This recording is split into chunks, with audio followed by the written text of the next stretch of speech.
حضرت زید بن حارثہ رضی اللہ تعالیٰ عنہ یہ ایک صحابی رسول ہے جن کو رسول اللہ صلی اللہ تعالیٰ علیہ وسلم نے تمام مکہ والوں کے سامنے اپنا بیٹا فرمایا اور جن کا نام قرآن مجید میں آیا۔ صرف اکیلے یہی ایک صحابی ہیں جن کا نام قرآن مجید میں آیا ہے۔ یہ مسلمان کیسے ہوئے، ایمان کیسے لے کر کے آئے، بڑا ہی دلچسپ واقعہ ہے، اور اس کو اگر کوئی اپنے ذہن کو حاضر کر کے سنے گا تو اس کو رونا آ جائے گا۔ واقعہ کچھ یہ ہوتا ہے کہ آپ ملک یمن کے رہنے والے، حارث آپ کے والد کا نام ہے، تو آپ چھوٹے تھے، اپنی والدہ کے ساتھ میں اپنے ننیحال کو جا رہے تھے، تو راستے میں کچھ لوگوں نے آپ کو آپ کی والدہ سے چھین لیا، اٹھا لیا اور لے جا کر کے ان کو فروخت کر دیا، بیچ دیا۔ کیونکہ پہلے کے زمانے میں غلام رکھے جاتے تھے، لوگ خرید لیتے اپنے وہاں، جس سے نوکر ہوتے تھے نا، خرید لیتے اپنے وہاں اور ان سے پھر اپنا کام کرواتے، ان کو دہاڑی نہیں، صرف ایک مرتبہ پیسہ دے کر کے خرید لیتے اور پھر اس سے اپنا کام چلاتے۔ جیسے کہ آج کل جانوروں سے ہوتا ہے کام، کہ جانور ایک مرتبہ خرید لائے، پھر صرف اس کو کھانا دیتے ہیں اور اس سے اپنا کام کراتے ہیں۔ اور پہلے کے زمانے میں غلاموں کی زندگی، جو آدمی غلام بن جاتا تھا تو جانوروں سے بے بدتر تھے۔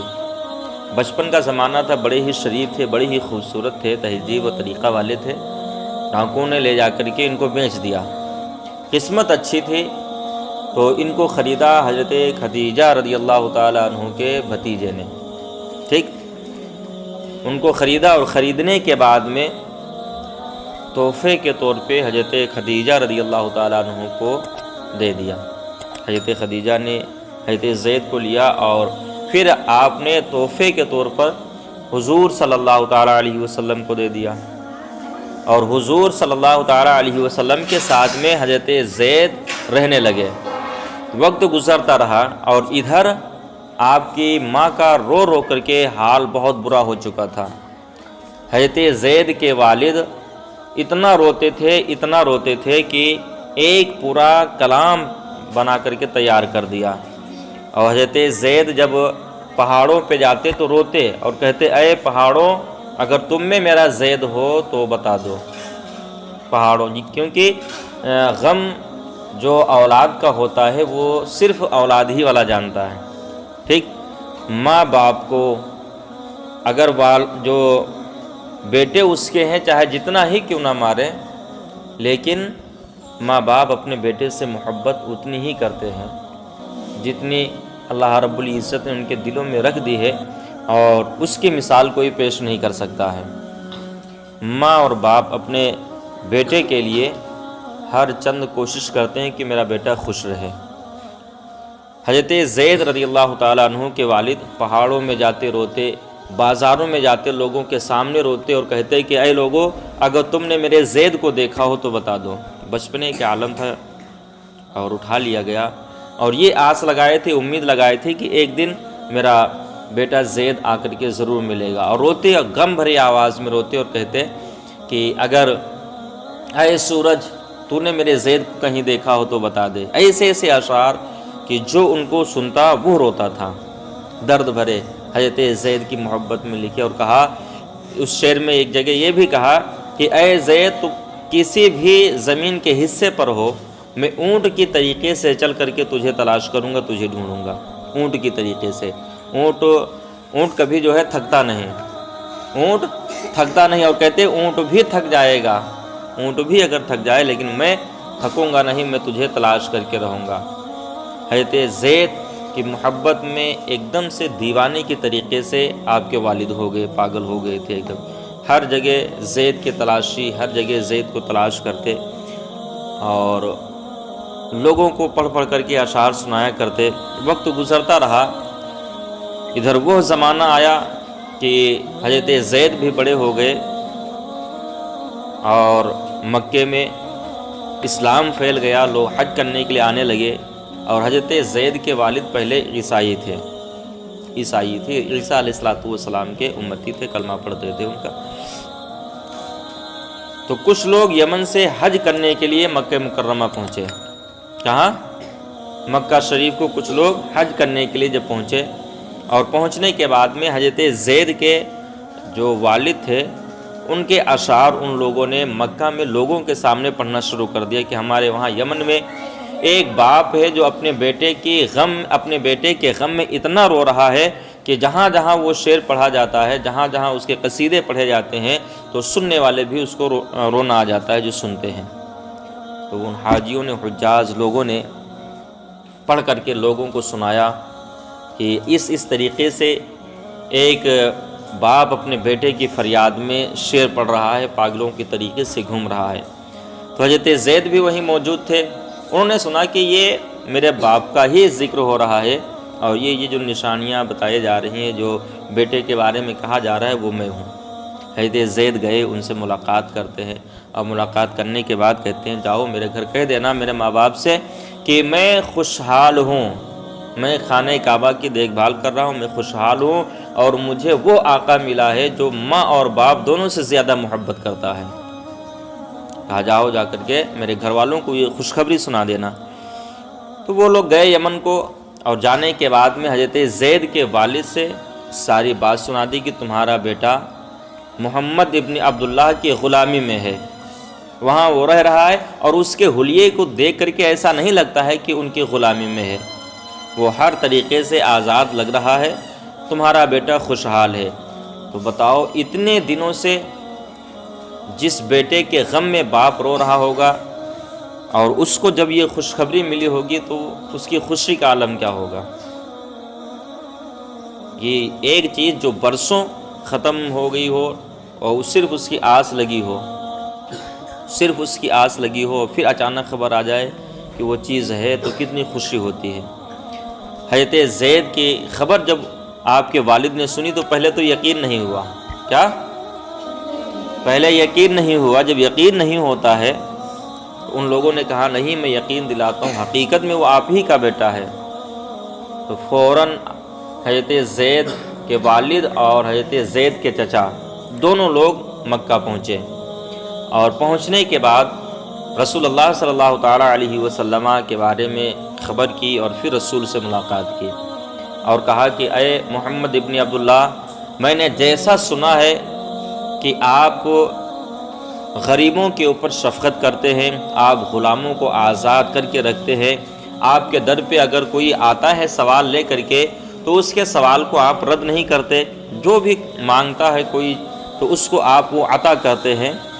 اس طریقے سے جب ان لوگوں نے رسول اللہ صلی اللہ تعالیٰ علیہ وسلم سے کہا تو رسول نے ارشاد فرمایا کہ بتاؤ تمہیں کس چیز کی خواہش ہے، کیا تم چاہتے ہو، کس وجہ سے تم یہاں آئے ہو۔ ان لوگوں نے کہا کہ ہم زید کو لینے کے لیے آئے ہیں۔ زید کے باپ والد حضرت حارث نے کہا کہ ہم زید کو لینے کے لیے آئے ہیں، زید میرا بیٹا ہے۔ تو رسول اللہ کو زید سے بہت محبت ہو گئی تھی، تو ایک آہ بھرتے ہیں، مطلب سانس لیتے ہیں، اور سانس لینے کے بعد میں کیونکہ جو چیز پیاری ہوتی وہ چیز جب جدا ہوتی ہے تو تکلیف زیادہ ہوتی ہے کہ نہیں ہوتی ہے؟ تکلیف زیادہ ہوتی ہے۔ رسول نے فرمایا ٹھیک ہے، اور ان لوگوں نے کہا کہ ہم تمہیں پیسے دیں گے، فدیہ دیں گے، آپ جتنا بتاؤ اتنا پیسہ دیں گے۔ رسول نے ارشاد فرمایا نہیں، مجھے پیسوں کی ضرورت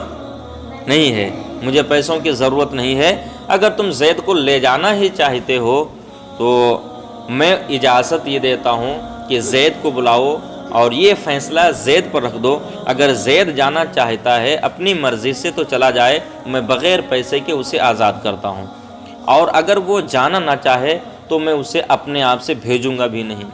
یہ فیصلہ کس پر ہے؟ زید کے اوپر ہے۔ حضرت زید رضی اللہ تعالیٰ عنہ کو بلایا گیا، حضرت زید آئے، آنے کے بعد میں کیا دیکھا کہ سامنے باپ کھڑا ہے، چچا کھڑا ہے، اور رسول اللہ صلی اللہ تعالیٰ علیہ وسلم تشریف فرما ہے۔ تو حضرت زید کی نظر رسول اللہ کے چہرے پر ٹک گئی۔ چاہیے تو یہ تھا کہ حضرت زید جب اتنے دنوں کے بعد میں اپنے باپ کو دیکھ رہے ہیں، 10-15 سال کے بعد دیکھ رہے ہیں، تو اپنے باپ کے گلے جا کر کے لگتے، لیکن نہیں، رسول اللہ کے چہرے کو دیکھا۔ رسول نے فرمایا کہ زید ان کو پہچانتے ہو؟ حضرت زید نے کہا ہاں یہ میرے والد ہیں اور یہ میرے چچا ہیں۔ رسول نے فرمایا جانتے ہو کیا کرنے آئے ہیں؟ تمہیں لینے کے لیے آئے ہیں، اور یہ فیصلہ ہم لوگوں نے یہ مشورہ کیا ہے، تمہارے والد تمہارے چچا نے اور میں نے، کہ تمہارے اوپر یہ فیصلہ ہے کہ تم اگر چاہو تو ان کے ساتھ میں یمن جا سکتے ہو، تم اگر چاہو تو یہیں رہ سکتے ہو، میری خدمت میں رہ سکتے ہو۔ تو حضرت زید رضی اللہ تعالیٰ عنہ نے کہا کہ اے میرے والد، یہ بات تو درست ہے کہ دنیا پہ مردوں میں سب سے زیادہ آپ مجھ سے پیار کرتے ہیں، یہ بات تو درست ہے کہ عورتوں میں سب سے زیادہ مجھ سے میری ماں پیار کرتی ہے، لیکن 70 ماؤں کا پیار ایک طرف ہو، اس سے بھی کہیں زیادہ پیار مجھ سے محمد مصطفیٰ نے کیا ہے۔ بولو سبحان اللہ، بولو، اس سے بھی زیادہ پیار مجھ سے رسول نے کیا ہے۔ اے ابو جان، میں آپ کے ساتھ میں جانا نہیں چاہتا ہوں، میں یہیں رہ کر کے رسول اللہ کے قدموں پہ اپنی جان کو قربان کرنا چاہتا ہوں۔ باپ کی محبت کو ٹھکرا دیا، اور حضرت زید بہت امیر تھے، بہت مالدار تھے۔ باپ نے کہا تھا کہ اے زید گھر چلو، یہاں غلامی کی زندگی بسر کر رہے ہو، غلامی کی زندگی میں رہ رہے ہو، گھر چلو، تمہارے پاس میں کیا نہیں ہے، تمہارے پاس میں خود نوکر تمہاری خدمت کرنے کے لیے ہے، تمہارے پاس میں پیسے ہیں، تمہارے پاس میں اونٹ ہیں، تمہارا اچھا گھر بنا ہوا ہے، اچھی چیزیں تم کو ملیں گی۔ حضرت زید نے کہا میں سب کو ٹھوکر مارتا ہوں، مجھے نہیں چاہیے دولت، مجھے نہیں چاہیے غلام، مجھے کچھ بھی نہیں چاہیے، آپ کی جائیداد سے کچھ بھی نہیں چاہیے، بس مجھے رسول اللہ کی غلامی چاہیے۔ ہاں تو شعر جانتے ہیں، ایک شعر پڑھو ہاں، منگتا تو ہے منگتا کوئی شاہوں میں دکھا دے، جس کو میرے سرکار سے ٹکڑا نہ ملا ہو، آتا ہے فقیروں پہ انہیں پیار ہی کچھ ایسا، خود بھیگ دے اور خود کہیں منگتے کا بھلا ہو، خود بھیگ دیں اور خود کہیں منگتے کا بھلا ہو۔ جب رسول نے اتنا سنا تو آپ کو بے حد خوشی ہوئی، اور حضرت زید کے ہاتھ کو پکڑا اور رسول اللہ خانہ کعبہ کی طرف لے کر کے چلتے ہیں۔ آپ کے والد حضرت زید کے والد اور چچا پیچھے پیچھے، میرے مصطفیٰ آگے آگے حضرت زید کا ہاتھ پکڑ کر کے لے کر کے گئے خانہ کعبہ، اور لے جانے کے بعد میں اعلان کیا، اے مکہ والو گواہ ہو جاؤ، گواہ ہو جاؤ، آج کے بعد میں زید کا وارث میں ہوں اور زید میرا وارث ہے، آج کے بعد میں زید میرا منہ بولا بیٹا ہے۔ جب اتنا کہا تو آپ کے والد حضرت زید کے والد اور چچا بڑے خوش ہوئے، اور کہا رسول نے آج کے بعد میں زید کو غلامی سے بھی آزاد کرتا ہوں، اور زید میرا بیٹا ہے، منہ بولا بیٹا ہے، اور ان کا نام اللہ نے قرآن مجید کے اندر ذکر فرما دیا ہے، حضرت زید کا نام ہے صرف قرآن مجید میں، صحابیوں میں۔ وہ خوشی خوشی گھر چلے گئے۔ تو یہ حضرت زید رضی اللہ تعالیٰ عنہ کی محبت کا قصہ تھا کہ اپنے ماں باپ، اپنے گھر والوں کو، سب کو رسول اللہ کے قدموں پہ قربان کیا ہے۔ آج ہم سب میں ایک غلطی پائی جا رہی ہے، غلطی یہ ہے کہ جیسے ربیع الاول کا مہینہ آتا ہے، یا جلسہ جلوس ہو، میلاد شریف ہو، تو اس میں ایک اعلان لگتا ہے، ایک نعرہ لگتا ہے کہ رسول کے نام پر ہم اپنی جان دے دیں گے۔ لگتا ہے کہ نہیں؟ لوگ لگتا ہے کہ رسول کے نام پہ ہم اپنی جان دے دیں گے۔ لوگ بڑے شوق کے ساتھ میں یہ اعلان لگا دیتے ہیں کہ رسول کے نام پر ہم اپنی جان دے دیں گے۔ جان تو دور کی بات ہے، 5 وقت نماز پڑھنے کے لیے نہیں آ پاتے ہیں۔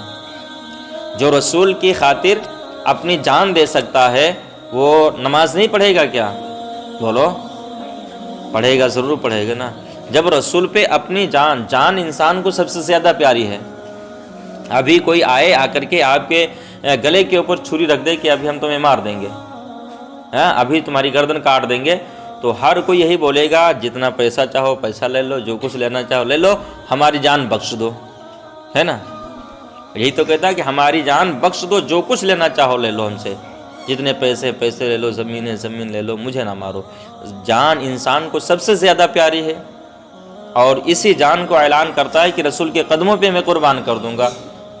اور رسول کے قدموں پہ قربان کرنے کے بعد تو کہہ رہا ہے، لیکن رسول نے جو فرمایا اس کے اوپر وہ عمل نہیں کر رہا ہے۔ رسول نے فرمایا کہ نماز پڑھو آ کر کے، 5 وقت کی نماز فرض ہے مسلمانوں پہ، نماز پڑھو آ کر کے، نماز میری آنکھوں کی ٹھنڈک ہے، نماز دین کا ستون ہے، نماز مومنوں کی معراج ہے، لیکن نماز سے دور۔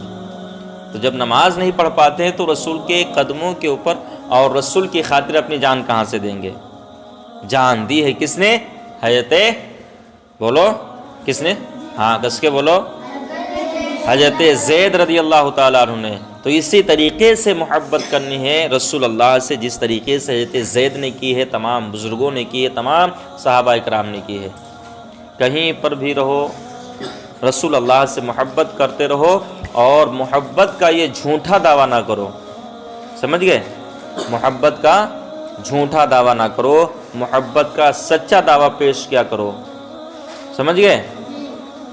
رسول اللہ صلی اللہ تعالیٰ علیہ وسلم سے جیسے محبت کرنے کا حکم ہے اس طریقے سے محبت کریں، اور جن جن چیزوں کے بارے میں رسول اللہ نے منع فرمایا ہے اس سے دور رہیں، جن کو کرنے کا حکم فرمایا ہے ان ساری چیزوں کو کرتے رہیں۔ تو نماز چھوڑو گے آج کے بعد؟ رومی نماز چھوڑو گی؟ ہاں نماز چھوڑو گی آج کے بعد؟ کس کے بولو؟ نماز پڑھو گے؟ اس کے بولو نماز؟ ہاں کیوں؟ ہماری خاطر نہیں نماز پڑھنا ہے، اپنے لیے نماز پڑھو، اپنے لیے نماز پڑھو۔ حضرت موسیٰ علیہ نبی علیہ الصلوۃ والسلام سے اللہ نے فرمایا کہ اے موسیٰ تم نے میری خاطر کیا کیا؟ کیا کہا؟ تم نے میری خاطر کیا کیا ہے؟ حضرت موسیٰ علیہ السلام نے کہا یا اللہ نماز پڑھتا ہوں تیری خاطر، روزے رکھتا ہوں تیری خاطر، دیگر حسنات یعنی دیگر اچھے کام کرتا ہوں تیری خاطر، سب کچھ تیری ہی خاطر تو ہے۔ اس طریقے سے آپ سے پوچھا جائے کہ آپ اللہ کے لیے کیا کر رہے ہو، یہی تو بتاؤ کہ نماز پڑھنا، روزے رکھنا، تمام کام کرنا ہے نا۔ حضرت موسیٰ علیہ السلام نے بھی یہی کہا، تو رب نے فرمایا کہ اے موسیٰ یہ تو تم اپنے لیے کر رہے ہو، میرے لیے کیا کر رہے ہو، ہے نا؟ کیونکہ انسان نماز پڑھتا ہے کس کے لیے؟ اپنے لیے۔ روزہ رکھتا ہے کس کے لیے؟ اچھے کام کرتا ہے کس کے لیے؟ کیوں؟ کیونکہ اس کے اعمال اچھے ہو جائیں، جس کے بدلے میں اللہ اس کی مغفرت فرما دے، اس کے گناہوں کو معاف فرما دے اللہ رب العزت۔ اپنے لیے اعمال وہ اکٹھا کرتا ہے دنیا میں، نماز، روزہ، حج، زکوٰۃ، دیگر حسنات جو ہوتے ہیں، ہر کوئی، چاہے میں آپ ہوں کوئی بھی ہو۔ تو اللہ نے فرمایا کہ موسیٰ تم نے میرے لیے کیا کیا؟ تو حضرت موسیٰ علیہ السلام سمجھ گئے کہ اس کے علاوہ ضرور کوئی اور چیز ہے جو اللہ مجھ سے مانگ رہا ہے۔ حضرت موسیٰ علیہ السلام نے فرمایا اللہ تو ہی فرما دے کہ تیرے لیے کون سا کام ہے۔ کیا کہا؟ اے اللہ تو ہی فرما دے تیرے لیے کیا کام ہے۔ تو رب نے فرمایا میری رضا کے لیے میرے بندے سے دوستی رکھنا، میری ہی رضا کے لیے میرے بندے سے دشمنی رکھنا، یعنی جو بندہ میرا دشمن ہے اس سے دشمنی رکھنا، اور جو بندہ میرا دوست ہے اس سے دوستی رکھنا۔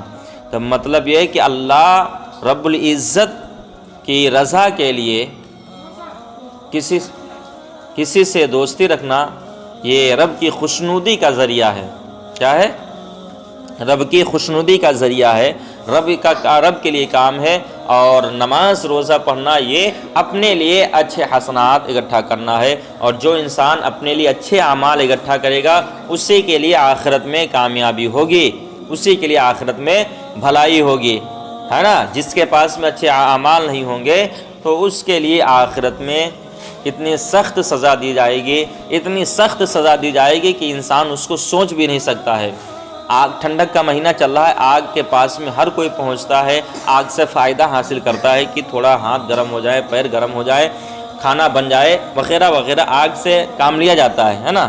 لیکن اگر کوئی اپنے ہاتھ کو آگ میں ڈال دے، بولو آگ کو کوئی اپنے ہاتھ پر لے لے، کتنی دیر کوئی ہاتھ پر روک سکتا ہے آگ کو؟ 5 منٹ کوئی روک سکتا ہے؟ 5 منٹ کوئی ہاتھ اپنا آگ میں ڈال سکتا ہے؟ نہیں ڈال سکتا ہے نا۔ تو سوچو جب آگ میں 5 منٹ ہم ہاتھ نہیں روک پاتے ہیں، پورے جسم کو آگ میں جلایا جائے گا تو کیسے برداشت ہوگا؟ پورا جسم آگ میں پڑے گا۔ انسان یہ جو کھال ہے جس کو ہم ایسے پکڑ رہے ہیں، یہ کھال موٹی ہو جائے گی بھینسے کی طریقے سے، بھینسے کی جیسے کھال ہوتی ہے اس طریقے سے عذاب دیا جائے گا۔ پیٹ ڈہریے کی طریقے سے بڑا بڑا ہوگا، کیڑے مکوڑے کا جو عذاب و قبر میں ہوگا۔ یہ جو گال ہے، یہ جسم ہے، سب کریم پاؤڈر سے چکنا کرو، اس کو گورا کرو، سب قبر کے اندر کیڑے مکوڑے کھا لیں گے۔ کس کو؟ جو بے نمازی ہے، سب کیڑے مکوڑے کھائیں گے۔ جو جسم ہے اس کو کیڑے مکوڑے کھائیں گے، جانتے ہو یہی سانپ بچھو جن سے ڈر لگتا ہے، یہ قبر کے اندر ڈسیں گے، کھائیں گے آ کر کے۔ کس کو؟ جو بے نمازی ہے۔ اور جو نمازی ہے جیسے شعر ایک ہے، محمد کے غلاموں کا کفن میلا نہیں ہوتا، تو محمد کے جو غلام ہیں، جس طریقے سے واقعہ سنایا حضرت زید رضی اللہ تعالیٰ عنہ کا، اس طریقے سے جو غلام ہیں ان کا کفن، جسم تو جسم ہے، کفن بھی میلا نہیں ہوتا ہے۔ اور جو رسول سے محبت سچی طریقے سے نہیں کرتا، صرف دکھاوے کے لیے کرتا ہے، نماز نہیں پڑھتا ہے، قبر کے اندر اس کا کفن بھی گل جائے گا، اس کا جسم بھی گل جائے گا، ہڈیاں بھی سب ختم ہو جائیں گی، ٹھیک ہے، ساری ہڈیاں ختم ہو جائیں گی، ہڈیاں، کچھ بھی باقی نہ رہے گا۔ تو قبر میں کیڑوں مکوڑوں سے بچنے کے لیے ایک جگہ کے اوپر ذکر ہے، کسی عورت نے اگر کسی غیر محرم کے مرد کے ہاتھ میں اپنا ہاتھ دیا تو اس کے قبر میں ایک ایسا سانپ مسلط کیا جائے گا کہ اگر وہ اپنی پونچھ سے پہاڑ پر مار دے تو پہاڑ ریزہ ریزہ ہو جائے گا، ٹوٹ جائے گا۔ وہ سانپ اس کو دیا جائے گا جس نے غیر کے ہاتھ میں اپنا ہاتھ دیا، جیسے کہ آج کل محبتیں ہو رہی ہیں ناجائز، ہاتھ دیا، اگر خالی ہاتھ دیا، سوچو خالی ہاتھ دیا تو اتنا بڑا سانپ دیا جائے گا قبر کے اندر عذاب کے طور کے اوپر کہ اگر اپنی پونچھ پہاڑ کے اوپر مار دے تو پہاڑ ریزہ ریزہ ہو جائے۔ اب وہ اپنے پھن سے ڈسے گا اس عورت کو جس نے ایسا گندا گھنونا کام کیا ہے۔ ہاں، عذاب قبر اگر سوچ لو تو رونگٹے کھڑے ہو جائیں گے۔ آج ہم بڑی خوشی خوشی کے ساتھ زندگی گزار رہے ہیں، جبکہ یہ زندگی فانی ہے، فنا ہونے والی، مرنا ہے ایک دن۔ جیسے تمام لوگ مر گئے، اسی طریقے سے ہمیں بھی، آپ کو، سب کو بھی مر جانا ہے، سمجھ گئے؟ سب کو مر جانا، ختم ہو جانا ہے، فانی زندگی ہے۔ بقا جو زندگی، باقی جو زندگی ہے وہ مرنے کے بعد میں شروع ہوتی ہے۔ تو لہٰذا خدا را نمازیں پڑھو، اللہ کو راضی کرو۔ اگر اپنے جسم کو سانپوں سے، کیڑوں مکوڑوں سے کھوانا نہیں چاہتی ہو اور تم لوگ کھوانا نہیں چاہتے ہو تو نماز پڑھو، ورنہ وہ سانپ اگر اپنے پھن سے زمین پہ مارے، اپنے پھن سے تمہارے اوپر مارے گا تو 70 گز زمین کے اندر دھس جاؤ گی، پھر نکالے گا، پھر مارے گا، پھر نکالے گا، پھر مارے گا، پھر نکالے گا، پھر مارے گا، ڈستا رہے گا قیامت تک، جب تک قیامت نہیں آئے گی۔ سمجھ گئے؟ محمد کی محبت دین حق کی شرط اول ہے، اسی میں ہے گر خامی تو سب کچھ نامکمل ہے۔ ہاں، رسول سے محبت کرو، نمازیں پڑھو، اچھے کام کرتے رہو، بس انشاءاللہ اللہ رب العزت سے اچھی امید رکھو، پروردگار عالم معاف فرمائے گا خطاؤں کو، اللہ رحیم ہے، رحم فرمائے گا، اللہ کریم ہے، کرم فرمائے گا، اللہ غفور ہے، سب کی خطاؤں کو معاف فرما دے گا۔ اچھا لگا ویڈیو؟ بات اچھی لگی؟